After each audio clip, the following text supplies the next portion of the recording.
네, 안녕하세요. 김종호 교수입니다. 오늘은 출애굽기 두 번째 시간인데, 그 출애굽기 내에서도 우리가 꼭 알아야 될 그 논쟁점들에 대해서 한 세 가지, 네 가지 정도 같이 한번 살펴보는 그런 시간을 갖도록 하겠습니다. 출애굽기에 여러 가지 우리가 이제 의문을 가지고 있는 일들이 있는데, 그 중에 하나가 가장 큰 게 어떤 의미에서는 이제 홍해 사건이라고 우리가 볼 수 있지 않습니까? 바다가 갈라졌다. 그래서 이스라엘 백성들이 모두 지나가고 난 다음에 다시 그 바다가 합쳐져서 뒤따라오던 바로의 군대들이 그 물속의 수장됨으로 인해서 하나님의 위대한 역사가 나타났다. 이게 구약성서 전체를 놓고 봤을 때 다른 어떤 사건보다도 가장 어떤 극적이고 드라마틱하고 여호와가 하나님이심을 이스라엘 백성들과 이방 백성들에게 또 오늘날 우리들에게까지 이제 그것을 각인시킬 수 있는 아주 큰 사건이라고 볼 수가 있습니다. 그게 이제 홍해 사건인데요. 그거를 이제 좀 성경의 입장에서 또 이것을 연구한 학자들의 입장에서 조금은 디테일하게 한번 살펴보도록 해볼게요. 일단 히브리 원문에 그 홍해라고 이야기하고 있는 부분을 보니까 얌숲 이렇게 나옵니다. 얌이 바다란 뜻이거든요. 그래서 숲은 갈대예요. 그래서 이걸 합치면은 갈대바다, 그러니까 리드 씨 이렇게 우리가 읽을 수 있습니다. 그 모세가 태어났을 때 이제 다 죽이라고 명령했을 때 그 모세를 강에다 띄우지요. 그때 이제 갈대 상자를 만들어서 또 띄우게 되는데 그 강 이름도 이 리드시라고 이렇게 나와요.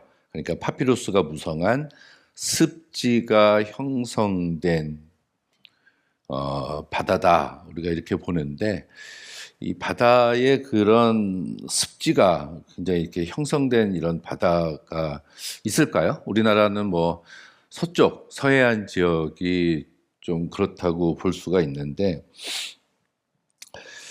아무튼 이 리드시라는 이 성경에서는 이렇게 이야기를 하고 있는데, 이것이 70인역 히브리어를 헬라어로 번역한 70인역에서는 레드시라고 이렇게 번역이 되어 있습니다. 그러니까 리드가 갈대인데 레드가 이제 빨갛다, 빨간이란 뜻이잖아요. 스펠링 이자 하나가 빠지니까 리드가 이제 레스로 됐는데 70인역에서 이렇게 번역을 해놨어요. 근데 그렇게 번역을 해놓은 것을 그 뒤에 다른 사본들이 계속 이 레드시를 따라가게 되고 계속 영어 성경 그리고 우리나라 말에까지 이제 레드시로 돼서 우리는 이제 빨간 바다, 그래서 홍해 이렇게 이야기를 합니다. 근데 문제는 당시에 뭐 지금도 마찬가지지만 이 홍해에는 갈대가 있지 않거든요. 근데 여기서 이야기하고 싶은 얘기는, 제가 말씀드리고 싶은 얘기는 일단 원문에 히브리어 원문에는 홍해다라는 말이 써 있는 것이 아니라 갈대바다라는 이름이 써 있다라는 것을 우리는 꼭 기억을 하고 넘어가야 됩니다. 당시 이스라엘 백성들이 살고 있었던 지역이 이제 고센이라는 곳이었는데, 거기서 이 홍해까지는 190km 정도예요. 그러면은 서울에서 대전이 한 150km 되니까 그것보다도 한 40km 정도 더 먼 거리죠. 이 많은 무리들이 장정만 60만 3,550명이라고 가족까지 합치면은 뭐 우리가 200만 명이다 이렇게 얘기하는데, 그렇게 수많은 사람들이 단시간 내에 걸어갈 수 있는 거리로 보기에는 굉장히 어렵습니다. 그리고 홍해는 그 길이가 2,000km나 되고 너비가 20에서 30km, 또 물속 깊이가 아주 깊은 곳은 100m까지 이른다고 합니다.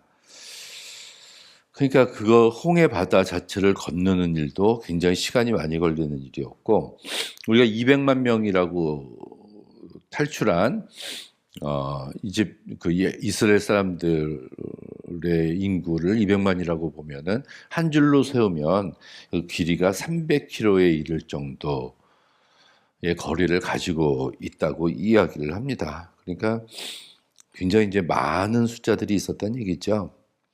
근데 우리가 이제 출애굽기 여정을 보면 이 고센 지역에 있다가 라암셋으로 가서 숫곳, 그 다음에 이제 숫곳으로 남아한 뒤에 여기서 이제 에담이라는 곳에 이제 장막을 쳤고 다시 돌아와서 바다와 믹돌 사이 바하이 히롯, 그 바알스본이라고 이야기하는 곳에 이제 서 홍해를 건넜다 이렇게 이야기를 해요. 그런데 여기서 믹돌, 비하히롯이나 바알스본 같은 성경에서 말하고 있는 이 장소가 현재 정확하게 어디다라고 우리가 알 수는 없다고 이야기를 합니다. 이 고대 파피루스의 어떤 문서를 찾아보면 이집트에서 노예들이 둘이 도망쳤는데 애굽의 관리가 쫓아갑니다. 근데 그 노예들이 숫곳을 지나서 남쪽으로 내려가서 에담을 지나서 믹돌의 북쪽 요새를 통과했다 이런 기록이 나와요. 성경에 있는 기록과 이제 같은 기록이죠. 그런데 이제 믹돌의 북쪽 요새를 통과했다는 말을 듣고 이집트의 관리가 더 이상 쫓는 것을 포기했다 이렇게 이야기를 합니다. 그 문서에. 그러고 보면은 이 믹돌이라는 것이 이집트와 팔레스타인의 그런 국경선, 경계선을 이루고 있는 것이 아니었을까 이렇게 보여져요. 그래서 이제 홍해를 건너게 되면 여기가 아니라 여기서 건너야 된다는 얘기가 됐잖아요. 이렇게 건너서 그러면은 건너면 다시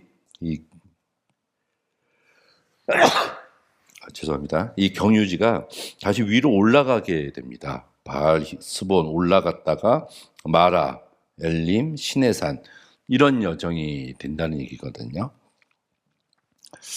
그래서 이 홍해를 건넜다는 게 진짜 이 홍해를 건넜을까? 이것을 가지고 이제 많은 학자들이 고민을 하게 됐어요. 근데 이 홍해 사건에서 중요한 구절이 이게 14장 30에서 31절인데 한번 읽어볼까요? 그날에 여호와께서 이같이 이스라엘을 애굽 사람의 손에서 구원하심에 이스라엘이 바닷가에 애굽 사람의 시체를 보았더라. 여호와께서 애굽 사람들에게 베푸신 큰 일을 보았으므로 백성이 여호와를 경외하며 여호와와 그 종 모세를 믿었더라. 이런 구절이 나옵니다. 이것이 의미하는 바는 이 홍해 사건을 통해서 이제 하나님이 어떤 분이시라는 것을 애굽 사람들과 이스라엘 백성들이 알게 했다라는 얘기입니다. 그럼 중요한 것은 이 주제는 홍해 사건 자체에 있는 것이 아니라 그 사건을 통해서 여호와 하나님이 누구신가를 알리는데 그 목적이 있었다라는 것을 우리들이 찾아볼 수가 있어요. 그렇다면은 이 출애굽기를 기록한 이 성서의 저자들은 이런 홍해 사건 하나하나가 역사적으로 어떻게 일어났는지 그 사건에 대한 내용을 디테일하게 살피기보다는 그 하나님의 백성이 이해했었던 그 사건의 의미, 사실보다 의미를 전달하려고 했다. 우리가 그렇게 볼 수가 있습니다. 그래서 하나님의 백성들이 그 사건이 전하는 이야기를 어떻게 읽고 이해를 했고 그들은 여러 가지 사건을 보고 체험함으로써 그 사건의 참된 의미가 무엇인지 이제 알고자 했다. 자, 이것이 이제 사건의 의미를 알고자 한 것이 중요하다는 얘기죠.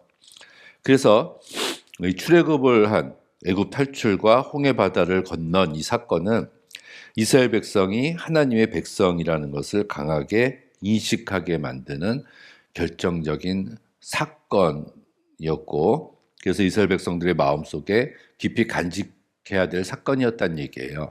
이 뒤에도 예언서나 이 구약 성서의 다른 부분에 보면 하나님께서 이스라엘 백성들에게 자기 자신을 소개하실 때 항상 출애굽시킨 그래서 바다를 건너게 한 그리고 광야에서 너희들을 먹이고 살리신 나 하나님이다 이런 소개의 글들이 하나님의 자기소개의 글들이 굉장히 많이 나오고 있거든요. 그래서 이것에 대한 하나의 역사적인 사건의 의미를 간직하고 있는 것이 훨씬 더 중요하다는 얘기입니다. 그래서 우리는 홍해가 갈라진 사건에 대해서 너무 집착할 필요는 없습니다. 왜냐하면 하나님께서 자기 백성, 이스라엘 백성들을 구원하시기 위해서는 홍해 사건뿐만이 아니라 다른 방법을 동원하시는 것도 충분히 가능한 분이셨기 때문에 그래요. 그래서 이것은 어디까지나 우리가 신앙의 이야기고 고대인의 언어로 표현된 것이다, 이렇게 생각을 해야 됩니다. 어떤 사람들은 당시의 자연 현상을 들어서 그런 일이 실제로 일어날 수 있다고, 오늘날에도 일어날 수 있다고 주장하지만 홍해 사건은 기적 자체보다 기적 이면에 있는 의미가 더욱더 중요합니다. 왜냐하면 성서에 쓰여진 이런 역사적인 기록물들이 객관적인 역사를 기록하고 있지 않기 때문에 그래요. 그래서 솔직히 말하면 홍해의 어느 쪽에서 이 사건이 일어났는지, 홍해의 폭은 얼마나 됐는지, 홍해 바다 한가운데서 아니면 연안에서 부터 이 바다가 갈라지기 시작했는지, 이런 것을 우리가 성서만 놓고 보면은 알 수가 없다는 거죠. 다만 구원과 승리가 여호와 하나님께 속했다라는 것을 이야기를 해주고 있는 겁니다.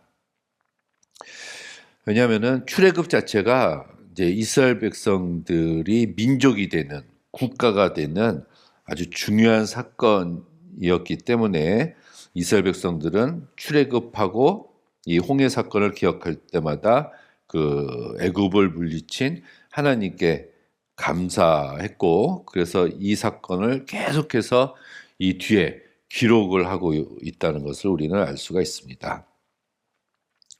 자, 두 번째로는 이 금송아지 사건이에요. 모세가 이제 하나님의 말씀을 받기 위해서 위에 올라가서 십계명을 받아가지고 내려오니까 이제 금송아지 형상이 금송아지를 섬기고 있었다, 이렇게 이야기를 하죠. 네, 자, 두 번째로 이 출애굽기에서 알아야 될 논쟁점에서 이 금송아지 사건이 있습니다.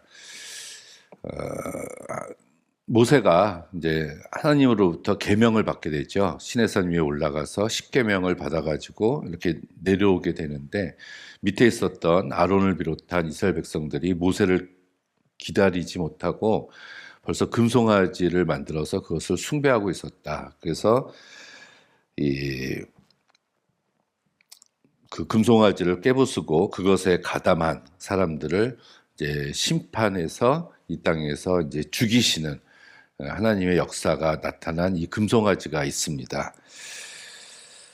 그런데 이 금송아지 사건이 요 출애굽기 말고 나중에 한 번 더 나와요. 그때가 언제냐면은 솔로몬이 죽고 나라가 갈라졌을 때 남쪽은 유다 지파, 솔로몬의 아들이었던 르호보암이 왕이 됐고, 북쪽은 여로보암이 왕이 됩니다. 여로보암이 나머지 이스라엘 지파들을 이렇게 단합시켜서 북이스라엘이라는 나라를 만들죠. 그래서 북이스라엘의 초대 왕이 여로보암이 되고, 남한국 유다의 왕은 이 솔로몬의 아들이었던 르호보암이 왕이 됩니다. 그런데 이제 하나님의 성전은 예루살렘에 있었단 말이에요. 솔로몬이 예루살렘 성을 건축하고 성전을 지었지 않습니까? 그러니까 이제 북쪽 지파에 있었던 사람들이 여호와 하나님을 만나려면 남쪽으로 내려와야 됐어요. 예루살렘으로. 여로보암이 그걸 두고 가만히 있지 않았겠죠. 그래서 여로보암이 베델과 단에다가 단을 만들었다. 금송아지 상을 만들어 놓고 남쪽으로 내려가지 말라, 이렇게 이야기를 하고, 그곳에서 베델과 단에서 여호와 하나님을 섬겨라, 여기에도 하나님이 계시다, 이렇게 자기 백성들에게, 북이스라엘 지파 백성들에게 이야기를 하게 됩니다. 자, 우리가 한번 생각해 봤을 때 하나님은 어디에 계시는 분이시죠? 어디에나 계시는 분이시죠. 뭐 예전이나 지금이나. 그러니까 예루살렘에만 계시는 분은 아니잖아요. 그러니까 어디에나 계시는 분이다라는 면에서 봤을 때 여로보암의 이야기가 틀리진 않습니다. 다만 베델과 단이라는 곳을 특정 지었고 그곳에 금송아지상을 만들어서 이곳에 하나님이 계시다라고 이야기한 것은 잘못된 것이라고 볼 수가 있죠. 그런데 최근에, 최근은 아니고요. 이 고대 팔레스타인 지역의 고고학적인 발굴 결과 이 송아지상을 이렇게 발견을 하게 됐어요. 근데 그 송아지가 보통은 이제 우리가 알고 있는 소는 다리 네 개를 땅에다 딛고 이렇게 풀을 뜯어먹는 이런 송아지 소의 형태이지 않습니까? 그런데 의외로 그렇지 않고 저기 그림, 이게 제가 챗 GPT로 그려달라고 해서 그린 그림인데 이렇게 이제 두 손을 이렇게 들고서 이렇게 서 있는 이런 송아지상이 이렇게 발견이 됐습니다. 그래서 이 송아지상을 보면 어때요, 여러분? 보통 소의 모습하고는 모양하고는 틀리지 않습니까? 이것은 바로 여로보암이 만든 베델과 단에다가 만든 이 금송아지는 보통 다리 네 개를 딛고 있는 것이 아니라 이렇게 서서 이렇게 손을 들고 있는, 이것은 어떤 받침대 역할을 하는 그런 송아지 상이라는 얘기예요. 그렇다면 이 금송아지 상은, 송아지 자체를 섬기는 것이 아니라 그 위에, 이 송아지 상 위에 임재하시는, 보이지 않는 하나님이 그곳으로 오시는 그런 자리, 의자 같은 자리를 마련해 놓은 것이다라고 이렇게 해석을 하는 학자들이 있습니다. 이것이 이제 열왕기상 7장에 솔로몬이 성전을 지을 때도 그 성전 뜰에 이게 놋바다를 받치고 있는 12마리의 소 형상 같은 것들이 나와요. 그러니까 소 형상이 꼭 소를 숭배한다는 것이 아니라 받침대 역할을 하고 있었다는 얘기죠. 그런데 이제 이것이 또 남유다 쪽 입장에서 보면 제일 나쁜 왕은 이 나라를 두 쪽으로 나눈 여로보암 왕이라고 할 수가 있어요. 근데 그 여로보암 왕이 베델과 단에다가 이 송아지상을 만들고 남쪽으로 오는 것을 방해했기 때문에 나쁜 왕이다라는 이야기를 해야 됐거든요. 그래서 이제 그 사건을 거꾸로 추적해 나가는 상황에서 볼 때 이 출애굽기에 나오는 금송아지 사건이 나온 것이 아닌가 이렇게 해석을 하기도 합니다. 왜 그러냐 하면은 여로보암의 아들의 이름과 이 아론의 아들의 이름이 같아요. 여로보암의 아들이 여로보암, 나답, 바하사, 엘라, 시므리 이렇게 나가거든요. 여로보암의 아들이 나답이에요. 근데 아론의 아들도 나답과 아비후, 이제 나중에 잘못된 제사를 드려서 죽게 되는 그 나답과 아비후. 그러니까 나답이라는 이름이 똑같습니다. 여로보암의 아들 이름과 아론의 아들 이름이 일치한다, 나답으로. 그래서 이게 보면은 이 금송아지 요 사건을 우리가 이런 면에서 보면은 아론이 만들었던 그 금송아지도 사실은 모세가 만나고 온 하나님이 임재하시는 의자나 받침대를 생각하고 만든 것이 아닌가.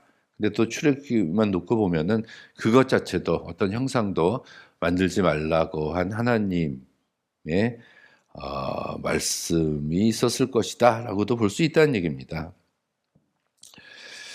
자, 그 다음은 우리가 그 고대 이집트 왕조에 대해서 우리가 조금 출애굽기를 연구할 때 이걸 좀 알아야 돼요. 이게 이집트의 역사가였던 마네토가 정리해 놓은 건데 BC 한 300년에서 400년 사이에 세계 4대 문명이 있지 않습니까? 중국의 황하 문명, 인도의 인더스 문명, 메소포타미아, 유프라테스 이 문명이 있고 마지막으로 그 이집트의 나일 문명이 있어요. 이 문명이라는 것이 시작이 된 게 BC 3000년, 그러니까 지금으로부터 5000년 전이다라고 이야기를 합니다. 그때 문명의 조건 중에 하나가 이제 문자가 이때 발명이 됐을 것이다 이렇게 봐요.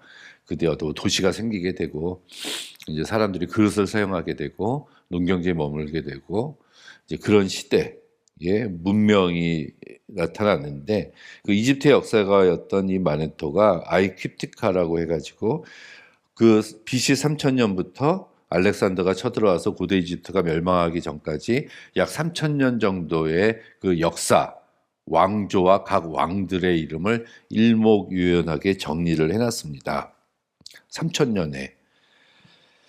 그래서 이제 왕조가 한 31개의 왕조로 이렇게 나눠놨고요. 기간은 3000년이었기 때문에 왕조가 31. 이 왕조, 다이너스티라는 말은 우리 고구려, 백제, 신라, 고려, 또 조선 이렇게 하나의 왕조가 되거든요.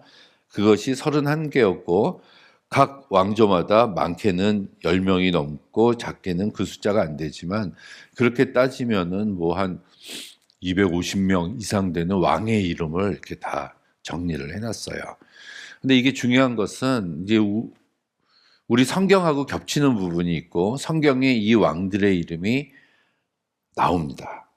특히 그 여로보암 시대 때 애굽 왕 시삭이 이제 쳐들어왔다라는 얘기, 또 열왕기하 22장 23장에 요시야 왕이 바로 느고에게 죽었다라는 이야기, 이집트의 왕 이름들이 나오거든요. 그래서 이제 요 역사, 이집트의 역사를 통해서 성경의 역사를 우리가 유추해 볼 수 있다. 이것은 메소포타미아도 마찬가지입니다. 느부갓네살 왕, 에월 무로닥, 또 뭐 고레스 이런 사람들, 이방 왕들의 이름들이 우리 성경에 등장을 하고 있잖아요. 그래서 우리가 성서만 이렇게 보는 것이 아니라 이집트와 메소포타미아의 역사를 통해서 성서를 더 잘 이해를 할 수가 있어요. 여기를 놓고 보면은 이 마네토는 이게 고왕국, 중왕국, 신왕국 이런 식으로 나눴고요. 그 앞에 초기 왕조와 말기 왕조가 하나 있고 또 그 사이사이에 고왕국과 중왕국 사이에 제1중간기, 그리고 중왕국과 신왕국 사이에 제2중간기, 말기 왕조의 제3중간기 이런 식으로 나눠놔서 우리가 어떤 의미에서는 그렇게 어렵지 않습니다. 이게 보기가 편해요. 나누기 어렵지 않아요. 근데 이 중에서 이제 우리가 좀 눈여겨볼 부분이 제2중간기 시대 때 힉소스족이 등장한다는 거. 이때를 봤을 때 아마 이때가 그 요셉 시대가 아니었나 이렇게 주장하는 학자들이 있고요. 그 다음에 이제 출애굽 했을 때 우리가 출애굽 연대를 두 부분으로 나누거든요. 초기와 후기 나누는데 그때 초기 출애굽 연대를 1446년 정도 봐요.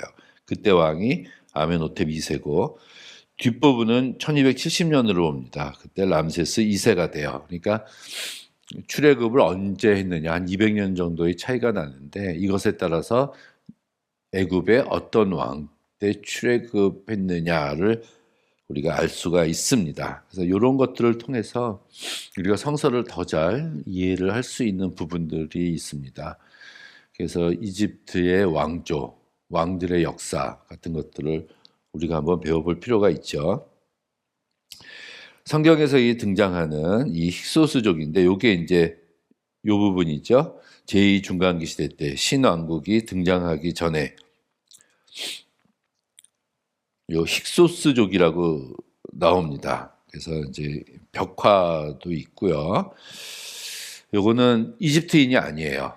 그러니까 팔레스타인에 있었던 세머 계통의 사람들이었는데 이들이 이집트를 쳐들어와서 애굽을 점령을 해서 바로가 됐습니다. 왕이 됐어요.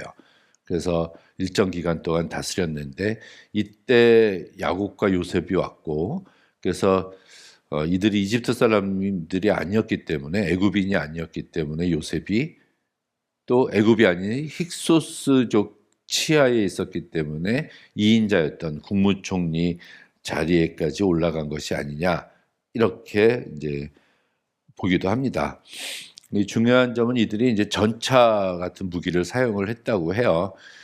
그 전까지는 그 애굽에는 이런 전차 같은 것이 있지 않았고 굉장히 이제 호전적인 그런 민족이었다. 근데 나중에 신앙국에 들어서 아모세, 카모세라는 애굽의 왕들이 등장하면서 이들이 이제 축출돼서 쫓겨나가게 됩니다. 그런 힉소스족이라는 것이 있어요. 애굽 체류선은 이게 400년이냐 아니면은 200년 정도 있었냐 이렇게 이야기를 하는데 이게 굉장히 중요한 구절이 이게 열왕기상 6장 1절이에요. 여기를 보면은 이스라엘 백성들이 애굽 땅에서 나온 지 480년 만에 솔로몬이 왕이 된 지 4년 만에 성전 건축을 시작했다. 이렇게 나옵니다. 우리가 솔로몬의 연대기 같은 것들을 우리가 좀 살펴볼 수가 있거든요. 그래서 솔로몬은 아마 900 이제 한 10년 정도는 차이가 나요. 차이가 나는데 한 970년 경쯤에 왕이 됐을 것이다. 그래서 930년 경에 죽었을 것이다.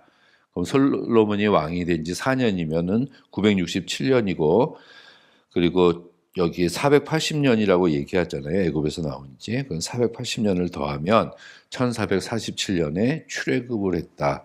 바로 초기 출애굽설 여기 부분이죠. 아멘 호텝 2세 때 출애굽했다. 그렇다면 이 하셉수투라는 이 여왕이 이 모세를 키운 바로의 공주였다. 이렇게 이야기를 할 수가 있습니다. 그러면은 430년, 400년 동안 요 말이 창세기 15장에 나오고 출애굽기 12장 40절에 나와요. 이스라엘 자손이 애굽에 거주한 지 430년이었더라. 그러면 430년을 1447년에 더하면 1877이라는 숫자를 우리가 찾을 수가 있습니다. 그러면은 이때가 야곱이 자기 가족들을 이끌고 애굽 땅에 들어간 연도가 1877년도 이렇게 보는 겁니다. 그럼 그 전에 이삭은 언제, 또 아브라함은 언제? 그래서 아브라함이 175세를 살고 이제 100세 이삭을 낳고 이삭이 180을 살고 40에 결혼해서 60에 에서와 야곱을 낳고 이런 연대순을 우리가 더해 보면은 아브라함이 BC 한 2200년 정도의 사람이었을 것이다. 이렇게 봅니다. 그런데 단규 체류설이 있어요. 한 200년 정도 있었을 것이다. 왜냐하면은 성경에서 4대 만에 너의 자손이 4대 만에 이 땅에 돌아올 것이다. 이런 말씀이 있거든요. 근데 4대면은 고조 할아버지, 할아버지, 아버지, 그다음 아들 이런 식인데 400년이라는 숫자가 요 4대에 나올 수가 없습니다. 그래서 최소한 이것은 한 200년 정도일 것이다. 이렇게 이야기를 해요. 그래서 이제 보통은 우리가 장기 체류설을 받아들이고 있다. 이것과 이제 연관된 게 드디어 그 출애굽 논쟁이에요. 출애굽을 언제 했느냐는 거거든요. 이거 가지고 굉장히 오랜 시간 동안 학자들 사이에서 아주 깊은 다툼, 논쟁 이것을 이야기하려고 하는 그런 시도들이 이제 있어 왔습니다. 첫 번째는 16세기설이에요. 요거는 많이 지지는 하지 않지만 아까 그 힉소스족에 대한 말씀을 드렸죠. 힉소스족이 이 16세기에 축출당하는데 그때 같이 이제 애굽에서 쫓겨났을 것이다. 그것을 주도한 왕이 이 아모시스 왕이었다. 그래서 이거는 이제 마네토, 애굽의 역사의 학자였던 마네토가 이제 증거를 합니다. 근데 요거는 이제 많이 이렇게 인정받지는 못해요. 두 번째는 이제 15세기설이에요. 제가 아까 말씀을 드렸듯이 열왕기상 6장 1절을 기반으로 했을 때 출애굽한 지 480년, 솔로몬이 왕이 된 지 4년 만에 성전 건축을 시작했다 하면은 이제 요 세대가 됩니다. 1440년 경이. 근데 이거 반대하는 사람들은 이게 480이라는 숫자가 실제로 480년이 아니다. 이거는 12세대 12 곱하기 40이라는 얘기예요. 그래서 한 세대를 40년으로 봤을 때 이제 12를 곱하니까 480이 되는데 이게 한 세대가 보통 40에 아이를 낳고 또 40에 아이를 낳고 이래서 나온 값이거든요. 이걸 25년이라는 숫자로 줄이면은 한 300년으로 줄어듭니다. 그래서 이제 이렇게 반론을 제기를 해요. 두 번째는 사사기 11장에 보면은 이제 사사 입다가 모압 왕하고 이렇게 이야기를 하는 가운데 300년 전에 있었던 일을 가지고 왜 지금 이렇게 자기 땅이라고 우기느냐라는 그런 성경 구절이 나와요. 그때 이제 가나안 땅에 들어갔을 때가 300년 전이란 얘기거든요.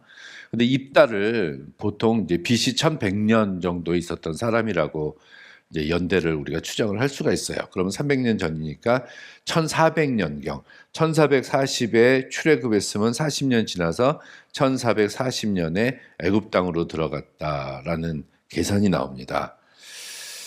그래서 요 300년을 문자 그대로 받아들이면 우리가 이제 1440년에 출애굽했다 이렇게 볼 수가 있고요. 다음은 이제 고고학적인 이런 증거들이에요. 존 가르스탕이 여리고성을 발굴했는데 요 시대 때 여리고성에 사람들이 살고 있었던 흔적이 없다. 이렇게 결정을 지었어요. 그러면 여호수아가 가서 여리고성을 무너뜨렸는데 이 시기가 아니면 사람이 살던 흔적이 없으니까 그러면 이 시기가 아니란 말이냐 이런 얘기가 있고요. 그다음 투트모세 4세의 꿈석비가 있는데 이제 요 왕을 보면 아멘의 못 우리가 이 출애굽을 언제 했느냐 이렇게 놓고 봤을 때 그 아멘에모텝 2세 다음에 투트모세 4세가 왕이 됩니다. 투트모세 4세. 그러면은 투트모세 4세가 왕이 되면 안 되잖아요. 아멘호텝 3세라는 그 아들이 왕이 돼야 되는데 이제 이름이 좀 바뀌어 가지고 투트모세 4세가 왕이 됩니다. 이것은 그 10가지 재앙 중에서 10번째 재앙이 그 애굽 왕의 모든 장자의 죽음이었잖아요. 그래서 이때 아멘호텝의 아들도 죽었기 때문에 투트모세 4세가 왕이 됐을 것이다라는 것, 성경의 근거를 뒷받침할 수 있는 그런 중요한 사건이라고 보기도 합니다. 그리고 마지막으로는 아마르나레터인데요. 이거는 그 팔레스타인에 살고 있었던 그 도시국가의 왕들이 지금 하비루 또는 아피루족들이 쳐들어와 가지고 지금 굉장히 곤란을 당하고 있으니까 애굽의 왕한테 군사적으로 도와달라고 요청하는 편지예요.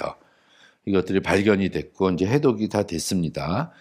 그래서 요것을 보면은 지금 이 아마르나 서신에서 이야기하고 있는 아피루 또는 하비루라는 게 히브리인들 출애굽한 이스라엘 백성들을 뜻한다면 요때 이들이 가나안 땅에 들어왔기 때문에 요 서신이 쓰여진 BC 15세기에 출애굽했을 것이다라는 것을 뒷받침할 수 있는 강력한 증거다 이렇게 이야기를 합니다.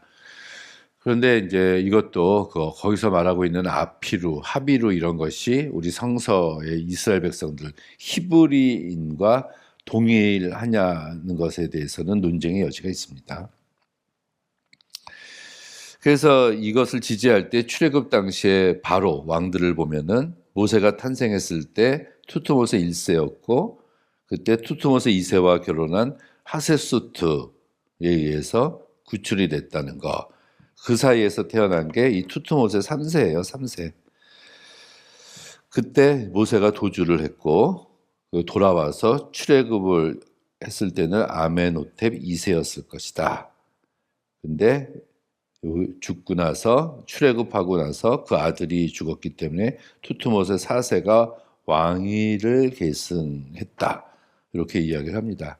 한 가지 흥미로운 점은 이 모세라는 말인데요. 우리 성경의 모세라는 말이 이제 건져냄이란 뜻이다라고 이제 난회주에 이렇게 달려 있습니다. 해석이. 근데 히브리어는 단어 숫자가 많지 않아요. 그 단어 하나를 가지고 이게 이제 명사형도 쓰고 형용사도 쓰고 막 동사까지도 쓰고 막 이러거든요. 우리가 지혜를 얘기할 때도 학함, 호크마 이렇게 모음만 바뀌어으로써 이게 명사도 되고 형용사도 됩니다. 그래서 히브리어는 단어 수가 많지 않고 그 단어 하나를 가지고 여러 가지 또 의미를 포함하고 있는데 이 모세라는 단어가 히브리어로 쓰여져 있지만 이게 본래 히브리어였을까에 대한 의문을 제기해요. 왜냐하면은 지금 봤듯이 투투 모세 또는 카 모세, 아모세처럼 애굽의 왕들의 이름에 모세가 들어간 그런 왕들이 많습니다. 그렇다면 이 모세라는 말은 애굽어가 아니었을까 이렇게 보고요. 이제 아주 극단적인 역사비평 학자들은 사실은 출애굽한 게 아니라 이게 모세는 애굽 사람이었고 모세로 하여금 일정의 병력을 줘서 이집트의 국경선 밖에 팔레스타인 지역에 가서 북쪽으로부터 내려오는 그런 적들을 막기 위해서 모세라는 장군을 보냈다. 이렇게까지 극단적으로 보기도 합니다. 또 모세라는 이름이 좀 이렇다는 거. 자, 그 다음 13세기설은 그 뒤로 한 200년 정도 지나서 1270년경에 출애굽했을 것이다. 그때 왕들은 람세스 1세, 세티 1세, 람세스 2세, 메르넵타 이런 왕들이 이제 있었을 때요. 이때 다 이제 신왕국 시대인데 이 신왕국 시대 때가 이집트가 가장 강성했었을 그런 시기입니다.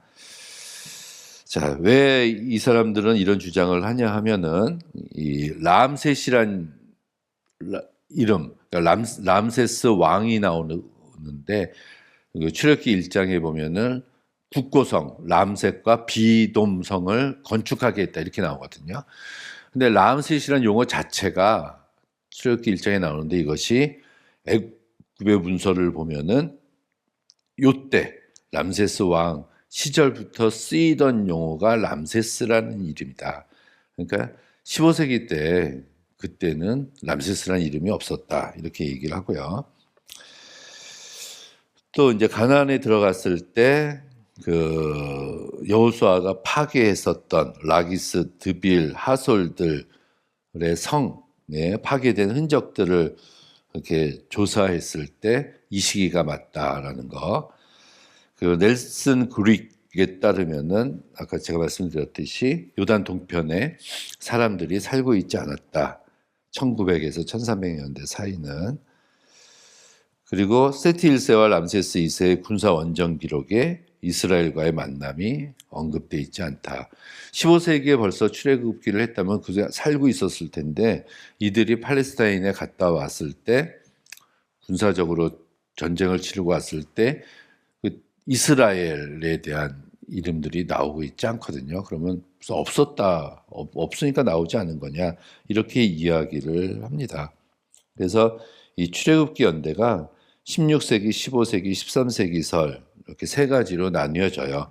16세기설은 힉소스 왕조의 추방과 관련해서 아모시스 시대 때 나왔을 것이다. 하지만 이것은 많이 받아들여지지 않고요. 15세기와 13세기설 두 가지 설을 많이 받아들입니다. 교회에서는 15세기설을 받아들여요.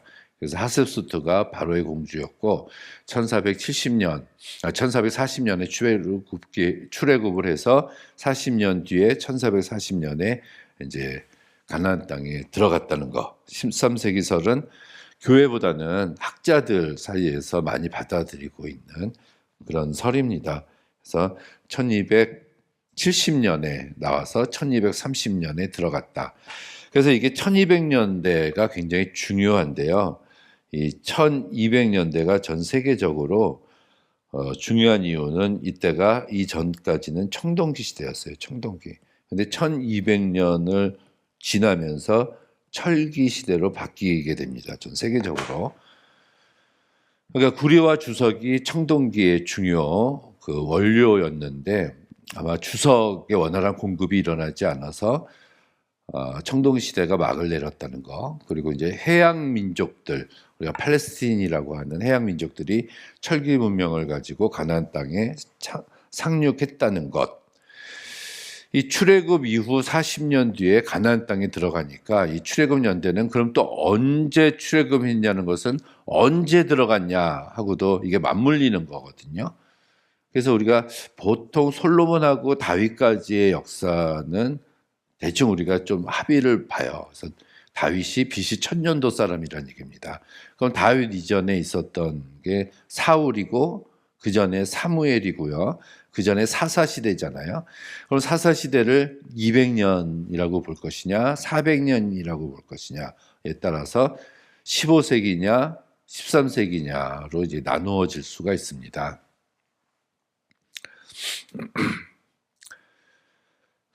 사사기도 우리가 읽어보면 이제 몇 년 동안 태평하다가 이제 하나님을 버리고 이방신을 섬기니까 쳐들어와서 몇 년 동안 압제를 받다가 사사가 일어나서 몰아내고 몇 년 동안 태평이었다가 또 하나님을 버리니까 이방 군대가 또 쳐들어오고 또 몇 년 동안 압제받고 이런 연도가 나옵니다. 그래서 그 연도를 다 더하면은 한 400년이 넘는 연도예요.